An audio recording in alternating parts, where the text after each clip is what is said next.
So I just went on with it, with the gag for about 10 minutes, where I just kept like giving little features to my fake son or whatever, and then finally, because he wasn't saying anything, he didn't seem shocked, and I was expecting him to to seem shocked, because like the idea of me having a child out of wedlock was like out of the question. And the fact that he was thinking that that was something that I was okay with at this point was just kind of weird to me. So I stopped and I was like, did you really think I was being serious about that? Yeah. And I said, you think I would have a child without being married and no husband? I mean, I just thought maybe you might have got raped. You thought maybe I might have got raped? WTF? Really? And the hair on the back of my head just stood up, because it's like I had been raped in 2011. I'm talking to him at this point in 2013, and my first assault happened in 2011.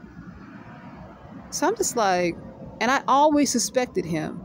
I always suspected him. So I'm just like, I'm blown away, at this confirmation at this point. And then he ended up saying something else. He was like, I just figured some guy hit the lotto, by getting you pregnant. Hit the lotto? What the? So at this point, I was just like, I was so disgusted, because I knew, before we even had this conversation, I knew that he had done this to me.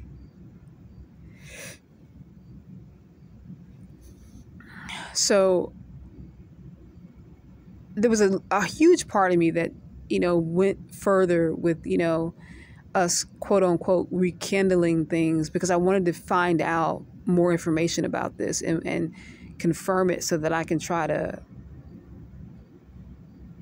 prove it and bring his ass to justice, because I just I knew he had done this. So fast forward, to me having to stay with him and all these things going on, where all these other things are happening. I knew that he was guilty. I knew he was. And shortly after, like I said, after we had that confirmation of me sitting him down and asking him, I left. I left his house, and it was not a good leaving. That moment was really difficult for me, because of the betrayal. Like, who the hell are you? Are you serious? But when I look back on it, now that I'm educated about a lot of the things that go along in this program, and I'm just more educated about the world that we live in. His mother was involved. This was huge. This is a huge orchestrated attack on me.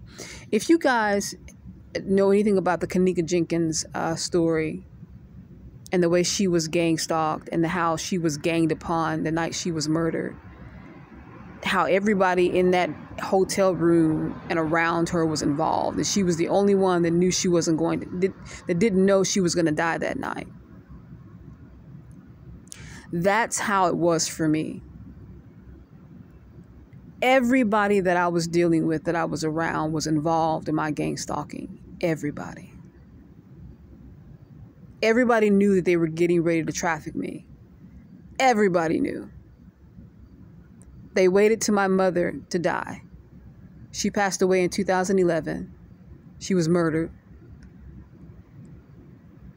And once she was gone, that was the first time that I experienced being sexually assaulted.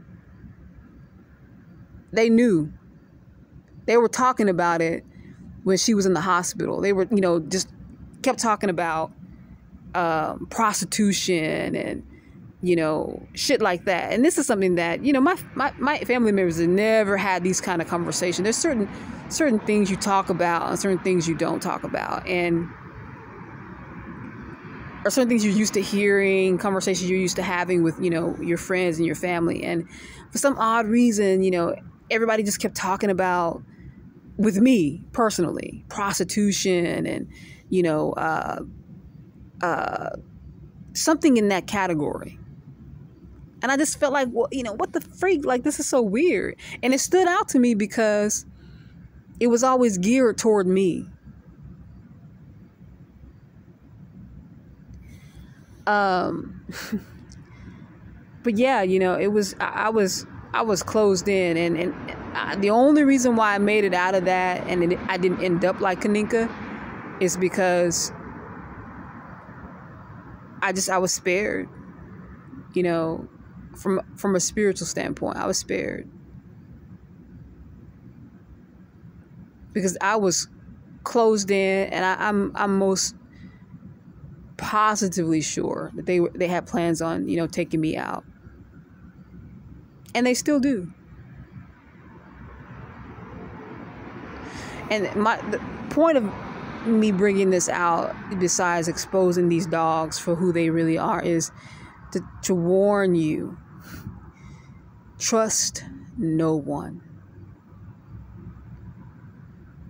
Trust no one. And it's not even a matter of choice. Whether you want to or not, you can't. The people that are closest to you are the ones you got to give the side eye, because rest assured they are involved.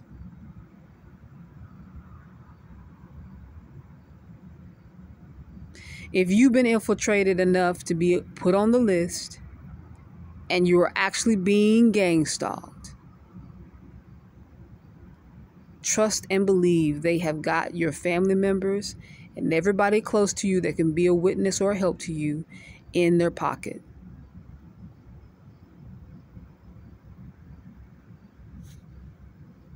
And if these people are standing by, mysteriously not doing anything to help you in this, I mean, need I say more?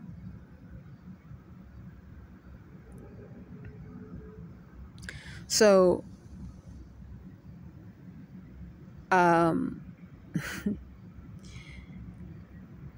there's a lot that goes along with that story about Matt and his crazy ass family and his mother and these people that I know are still participating in this. But that's going to be where I end it.